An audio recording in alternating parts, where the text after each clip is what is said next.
नमस्कार,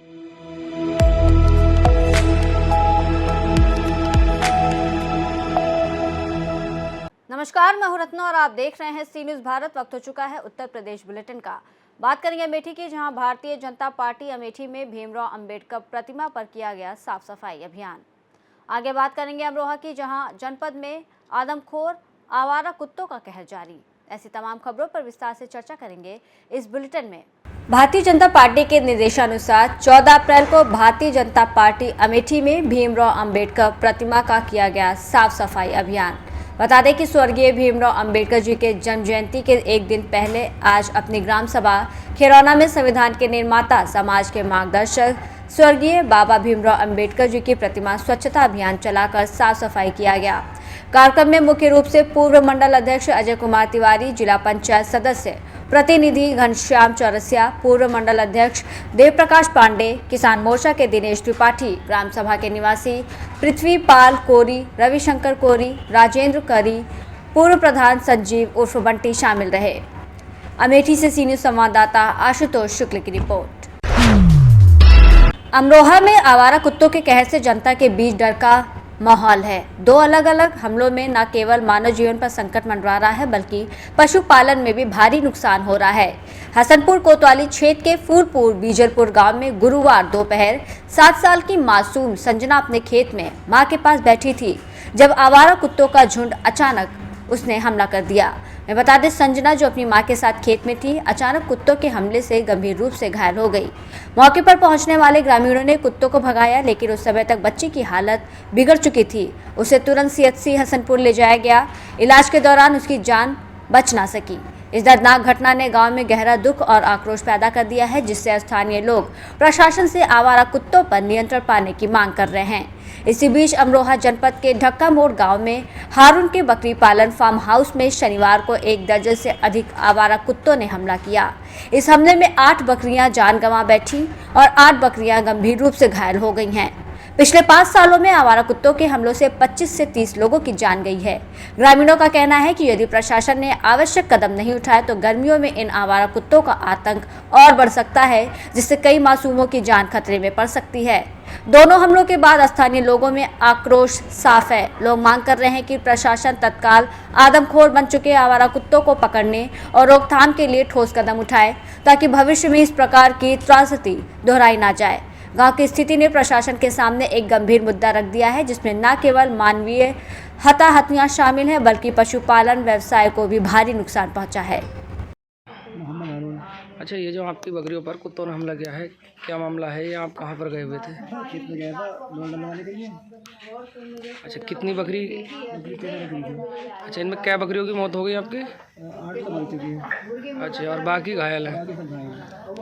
इसकी सूचना दी आपने अभी किसी को? अभी सूचना डॉक्टर को फोन करा था, डॉक्टर अवेलेबल नहीं है उधारी में, कहीं गए हुए हैं।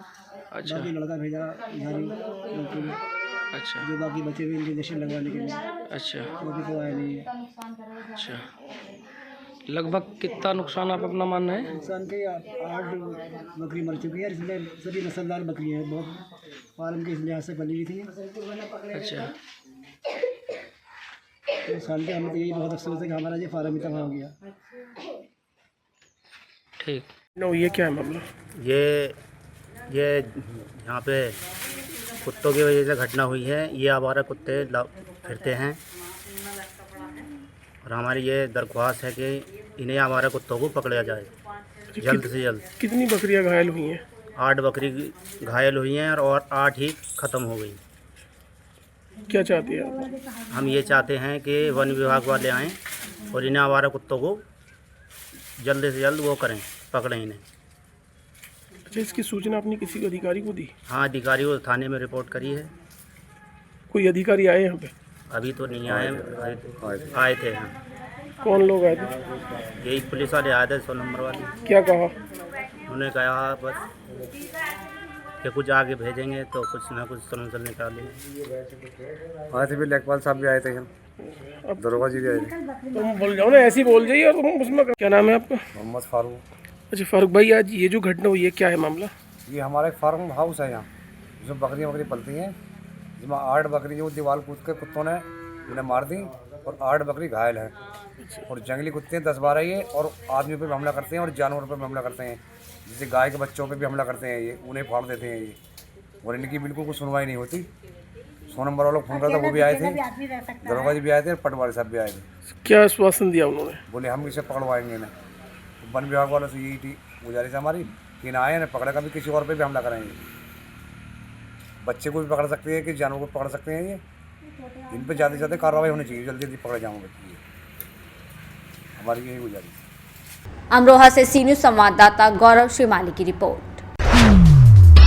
जलेसर तहसील क्षेत्र के बेदी उपकेंद्र की विद्युत व्यवस्था 16 घंटे से चरमराई। शनिवार देर शाम आंधी आने से बेनी और हाथरस जनपद के इसौदा बिजली घर की बिजली व्यवस्था भंग हो गई।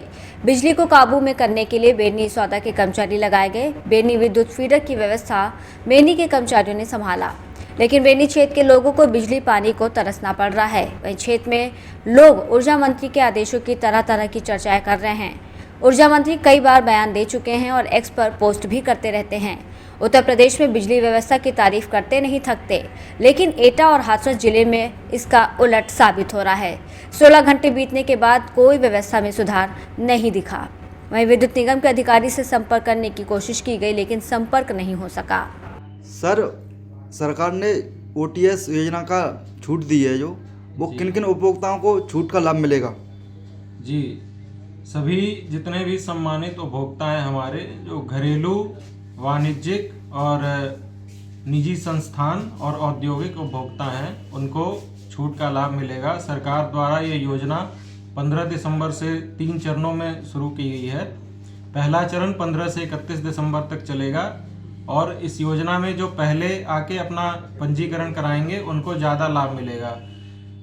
इसमें जितनी भी आपके बिल में जितना भी ब्याज है उस पर छूट मिलेगा। अगर आपका घरेलू कनेक्शन है उस पर 5,000 से कम बकाया है तो आपको 100% छूट का लाभ मिलेगा, अगर आप पहले चरण में अपना पंजीकरण कराते हैं। पंजीकरण कराने के लिए आपको 30 सितंबर 2024 तक का जो बकाया है उसका 30% मात्र जमा करना है। उसके बाद आप एक मुश्त अगर आप जमा कराना चाहते हैं तो 1 महीने के अंदर जमा करा सकते हैं पंजीकरण के बाद, और अगर आप किस्त में कराना चाहें तो 10 किस्त में जमा करा सकते हैं। किस्त में जमा कराने से आपको छूट में थोड़ा कम लाभ मिलेगा। और इसी प्रकार जो 5,000 से ज़्यादा बकाया वाले उपभोक्ता हैं उनको जो उनका ब्याज है अभी तक बिल में, उसमें 70% का लाभ मिलेगा एक मुश्त जमा करने पर। तो इस योजना की खासियत यही है कि आप जितनी जल्दी आएंगे, पहले चरण में अगर आप अपना पंजीकरण कराएंगे तो आपको ज़्यादा लाभ मिलेगा। तो सभी सम्मानित उपभोक्ताओं से यही हमारा अनुरोध है कि जल्दी आएं, प्रथम चरण में अपना पंजीकरण कराएं और इस योजना का लाभ उठाएं जो सरकार की तरफ से आपको दी जा रही है। ब्याज में 100% छूट है? जी, अगर आपका बकाया 5,000 से कम है, आप घरेलू उपभोक्ता हैं, तो आपको 100% का छूट है। जितना भी आपका ब्याज है वो माफ़ हो जाएगा अगर आप पहले चरण में आते हैं तो। सर, जलेसर क्षेत्र में ऐसा सुनने में आ रहा है कि कहीं कहीं गाँव में जी भारी मात्रा में बिजली की चोरी हो रही है, उस पर आपके क्या लगाम लगाई जा रही है आपके द्वारा? बिजली चोरी के लिए हम विजिलेंस के साथ रेड करते हैं। जिस गांव से सूचना आती है, अगर विजिलेंस के पास सूचना आती है, हमारे पास आती है, तो विजिलेंस टीम के साथ जाकर हम उस पर प्रयास करते हैं कि जो कार्रवाई हो सके करें। और कोई भी सूचना हमारे पास आती है उस पर हम पूरी कोशिश करते हैं कि जल्द से जल्द कार्रवाई करें।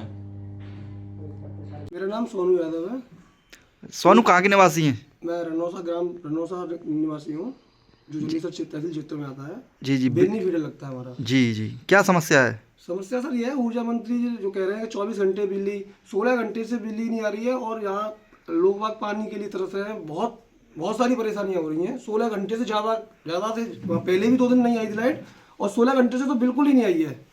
बहुत ही ज़्यादा परेशानी हो रही है, सभी लोग परेशान हैं यहाँ पूरे क्षेत्र में। सारे फीटर्स में, इसोला फीटर, बेनी में लाइट नहीं है। हमारे आसपास के जितने भी गाँव हैं कहीं भी लाइट नहीं आ रही है। व्यवस्था ठप पड़ी है आंधी आने से? व्यवस्था तो सर आप देख लीजिए, आंधी बता रहे हैं, आंधी सब मान लीजिए 1-2 पेड़ गिरे हैं, उसके बाद भी कोई, हम फोन कर रहे हैं, कोई अधिकारी सुनने को तैयार नहीं है, कहीं कुछ भी, मतलब कोई सुनवाई नहीं है। नाम है? मनोज कुमार। मनोज कहाँ के निवासी हैं? बुर्रा का। क्या समस्या है? बिजली नहीं आ रही है 16 घंटे से। अच्छा, कैसे ठप्प हो गई बिजली व्यवस्था? बिजली एक आध पेड़ गिर गया है आंधी से, कल आंधी आई थी उसके कारण अब लाइट ही नहीं आ रही है, नहीं कोई फोन उठा रहा है। क्या क्या रणनीति क्या है अब आपकी आगे की? हम अगर नई लाइट आएगी तो हम बिजली घर का घेराव करेंगे, आंदोलन करेंगे। एटा से सीनू संवाददाता लखन यादव की रिपोर्ट। फिलहाल इस बुलेटिन में बस इतना ही। देश और दुनिया की तमाम बड़ी खबरों के लिए देखते रहिए सी न्यूज़ भारत।